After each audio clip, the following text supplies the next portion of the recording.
Olá, queridos, a paz seja convosco, tudo bem com vocês? Estamos aqui em mais um dia da nossa leitura diária da Bíblia e hoje nós vamos ler o capítulo de número 18 e o capítulo de número 19. Eu já espero que você já tenha feito a sua leitura. O que nós vamos fazer aqui é apenas alguns comentários a respeito dos textos e hoje os dois capítulos estão recheados de assuntos importantes, mas como a gente não tem condições aqui de tratar sobre todos os versículos, eu vou apenas destacar alguns e no final escolher um para fazer uma aplicação, assim como nós estamos fazendo todos os dias. No capítulo de número 18, nós vamos ver uma importante lição sobre humildade. Jesus vai chamar as crianças para nos ensinar a respeito de humildade. Ele vai também nos ensinar sobre como tratar as ofensas e sobre o perdão. E devemos estar sempre prontos para liberar o perdão, assim como Deus está sempre pronto para nos perdoar. Mas o texto que eu quero destacar está no verso número 7 ao verso de número 9. Jesus ele vai nos ensinar que é melhor entrar cego e aleijado no céu do que ir perfeito para o inferno. Ele não está falando aqui sobre mutilação, tá? Mas a grande questão aqui é que na luta contra o pecado devemos ser radicais. Se o olho te fizer errar, arranca e o afaste de ti. Se os pés te fizerem errar, arranca. Mas isso aqui é sobre a radicalidade em relação ao pecado. Nós devemos ser radicais, evitar conversas, ambientes ou até mesmo pessoas que nos levem ao pecado e, consequentemente, nos tire do reino de Deus. Tudo aquilo que nos afasta de Deus deve ser afastado das nossas vidas. Tudo aquilo que nos tira de perto de Deus deve ser tirado da nossa vida de maneira radical, tá certo? É sobre isso que Jesus quer nos ensinar, sobre o sacrifício das vontades, sobre o sacrifício dos desejos da nossa carne.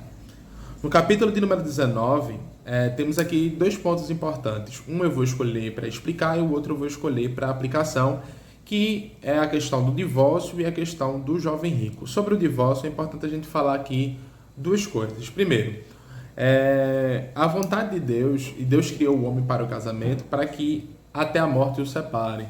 Então, o divórcio nunca será a vontade de Deus.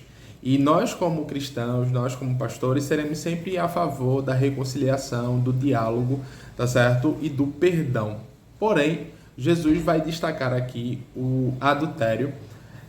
A palavra que ele vai utilizar em algumas traduções deixa eu ver aqui, a palavra que ele vai utilizar, pelo menos numa outra tradução, é imoralidade sexual, algumas vezes traduzir para adultério, como a causa onde o divórcio se torna possível, ou seja, o homem ou a mulher traída tem a liberdade, tá certo, de poder se divorciar, já que o cônjuge escolheu fazer aliança com outra pessoa.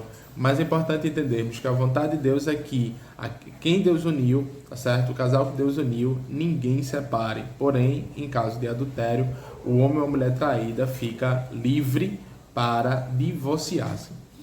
Sobre a questão do jovem rico, é uma passagem bem conhecida, a gente aprende que servir a Deus é muito mais do que um cumprimento de regras.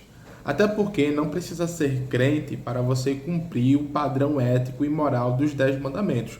Você deve conhecer várias pessoas que não são crentes, mas não matam, não roubam, não cobiçam aquilo que é do próximo, faz o bem e se julgam ser perfeitos por isso, assim como o jovem rico.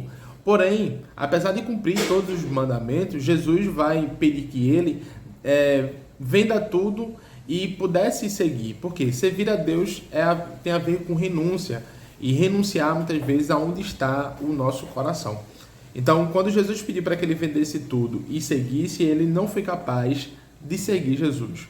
Porque a grande questão ali não era uma obediência ao padrão moral e ético dos 10 mandamentos, era o quanto ele estava pronto para renunciar, para seguir Jesus. E aí ele não estava pronto.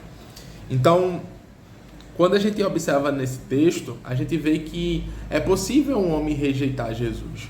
Porém, a pergunta que os discípulos vão fazer a Jesus é muitas vezes a nossa pergunta: e nós que abandonamos tudo para te seguir, como ficaremos? E a resposta de Jesus para os seus discípulos é a resposta para mim e você nesse dia de hoje. Aquele que abandonar tudo para me seguir, receberá 100 vezes mais e a vida eterna.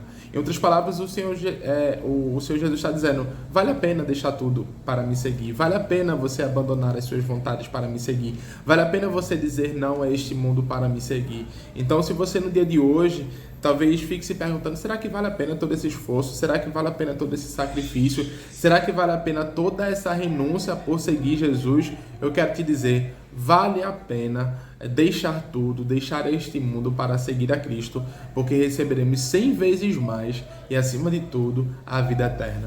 Então, que neste dia de hoje, que Deus te abençoe, te conceda um excelente dia com a permissão de Deus e até a próxima leitura diária, se assim o Senhor nos permitir, em nome de Jesus. Fiquem na paz.